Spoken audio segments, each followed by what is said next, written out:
जैसे 2020 में चिराग पासवान अकेले चुनाव लड़े, उसी तरीके से 2025 में पशुपति पारस अगर अकेले चुनाव लड़ते हैं तो फिर नुकसान किसको होगा, किसको दलितों का वोट नहीं मिलेगा।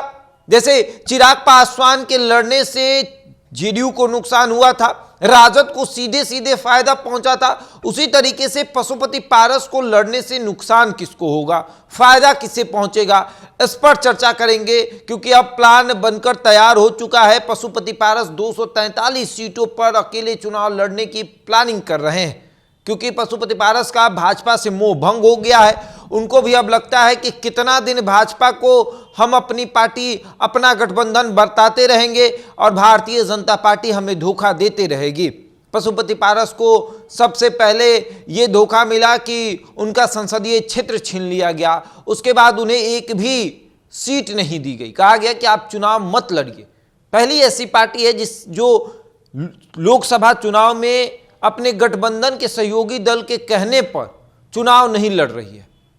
वे पशुपति पारस चुनाव तक नहीं लड़ने गए कि नहीं भैया हम चुनाव नहीं लड़ेंगे, क्योंकि भाजपा ने मना कर दिया है।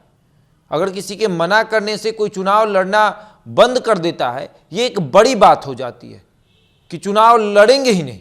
पशुपति पारस चुनाव नहीं लड़ते हैं और उसके बाद उपचुनाव होता है और उपचुनाव में पशुपति पारस सीट मांगते हैं कि हमें सीट दिया जाए, हम तरारी से चुनाव लड़ना चाहते हैं, हमारे पास उम्मीदवार है। और उसके बाद क्या किया जाता है, उस उम्मीदवार को अपने पाले में डाल दिया जाता है कि अच्छा आपके पास उम्मीदवार है, कौन है उम्मीदवार का नाम बताइए। तो पशुपति पारस उम्मीदवार का नाम बताते हैं। अगले दिन उम्मीदवार के पास भाजपा की तरफ से कॉल जाता है कि आप आ जाइए हमारे तरफ, हम तरारी से चुनाव लड़ेंगे और आपको सीट भी देंगे। और अब सुनील पांडे भारतीय जनता पार्टी में शामिल होते हैं, उनके बेटे विशाल प्रशांत जो है चुनाव लड़ते हैं और जीत भी जाते हैं।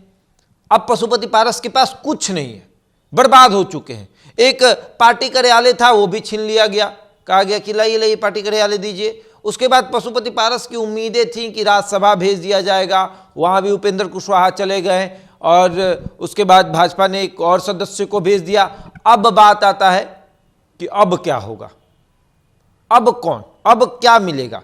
तो अभी भी उम्मीद है कि राज्यपाल बना दिया जाएगा, लेकिन पशुपति पारस को अब विश्वास नहीं हो रहा है कि उन्हें राज्यपाल बनाया जाएगा, इसलिए अकेले लड़ने की तैयारी हो रही है। लेकिन अगर पशुपति पारस अकेले चुनाव लड़ते हैं तो नुकसान किसको होगा, सबसे अधिक किसी को नुकसान होगा तो वो होंगे चिराग पासवान, वो होंगे जीतन राम मांझी।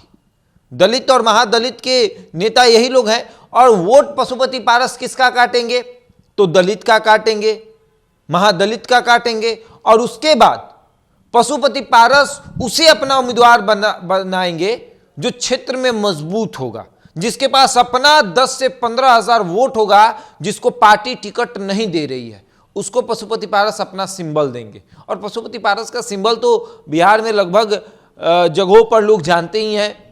चलिए, लोकसभा चुनाव में झोपड़ी थी चुनाव चिन्ह, लेकिन अगर अभी से संघर्ष करते हैं, मेहनत करते हैं, तब जाके लोगों के बीच में वो सिलाई मशीन जाएगी। चिराग का हेलीकॉप्टर सब पहुंच चुका है, क्योंकि लोकसभा चुनाव में चिराग हेलीकॉप्टर चुनाव चिन्ह से लड़े, उसके बाद वो उपचुनाव लड़े, फिर कई जगहों पर आप देखेंगे तो चिराग पासवान का हेलीकॉप्टर जो है वो उड़ते रहता है। और हेलीकॉप्टर चुनाव चिन्ह एक बहुत आम हो जाता है कि किसी का हेलीकॉप्टर आता है तो लोगों के दिमाग में आता है चिराग का चुनाव चिन्ह, तो चिराग को बहुत तगड़ा चुनाव चिन्ह मिला। सिलाई मशीन थोड़ा लोगों तक पहुंचाने में दिक्कत होता है, लेकिन हेलीकॉप्टर, फिर भी पशुपति पारस का कहना है कि हम क्षेत्र भ्रमण करेंगे। और इस बार अगर चुनाव 2025 में पशुपति पारस अकेले लड़ते हैं तो नुकसान चिराग पासवान को होगा। जो चिराग पासवान ये कह रहे हैं कि हमारा टिकट मतलब विधायकी पक्की, उस चिराग पासवान को ये पता चलेगा कि नहीं भैया दिक्कत हो रही है। पशुपति पारस यानी उनके चाचा अब अकेले चुनाव लड़ रहे हैं तो उन्हें ज्यादा दिक्कत हो रही है। पशुपति पारस पूरी प्लानिंग बना रहे हैं, अपने कार्यकर्ताओं को कह रहे हैं कि लग जाइए क्षेत्र में और हमें अकेले चुनाव लड़ना है।